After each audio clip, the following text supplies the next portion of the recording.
Hey there, it's Dr. Tiffany, and I'm just coming to you with a quick video to talk to you about working and schooling at home.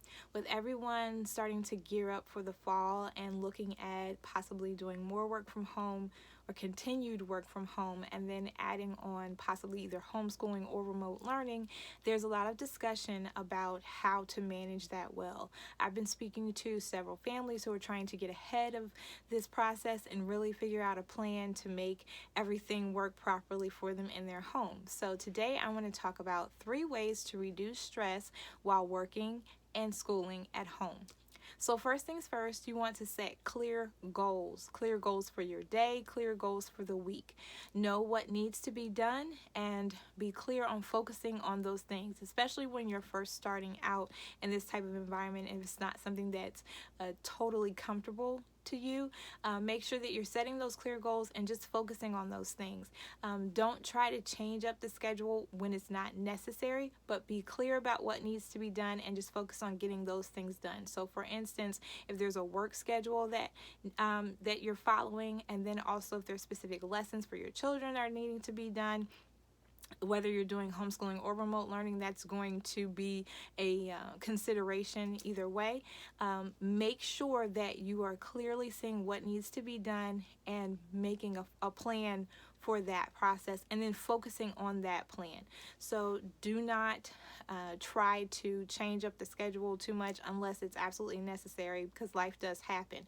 But try to set a plan and just focus on that and set clear goals. The second thing is to not overload yourself. So when you're making this plan, do not pack it in with everything that you can think of to throw into the schedule. Be very realistic about what you can complete in a day and what you can complete during the week, and really focus on what is necessary, what's important. If you have some what I call white space in your schedule where there's nothing that's planned, don't try to find something to stick into that space. A lot of times people feel as though when they're at home, in order to appear productive, they need to have something happening all the time. Or if you have some downtime, that means you're being lazy or you're not properly using your time, and that's just not true. Do not overload your schedule. Put in there what needs to happen, and if there's some white space, take advantage of that white space and rest. And that leads me to my third point, which is to plug in times for breaks, especially if this is a new environment for you, everyone being home, and now adding in a really formal component of both work and schooling.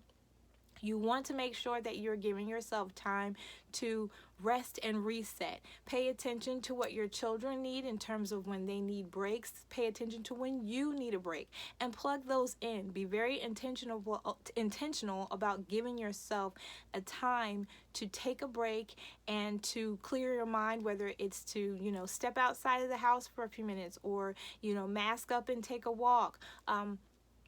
Whatever it is that needs to happen for you to be able to have an effective break, whatever your children need to have an effective break throughout the day, go ahead and plug those in so you're intentional about this. And that's going to help you to get ahead of some of the frustration that's most likely going to come as you're trying to get used to this new flow. You want to give yourself some grace here because this is a new environment, and you want to help yourself be successful in this space. So first things first, set clear goals. Second, don't overload yourself. And third, plug in times for breaks. This is going to help you reduce the stress of working and schooling at home.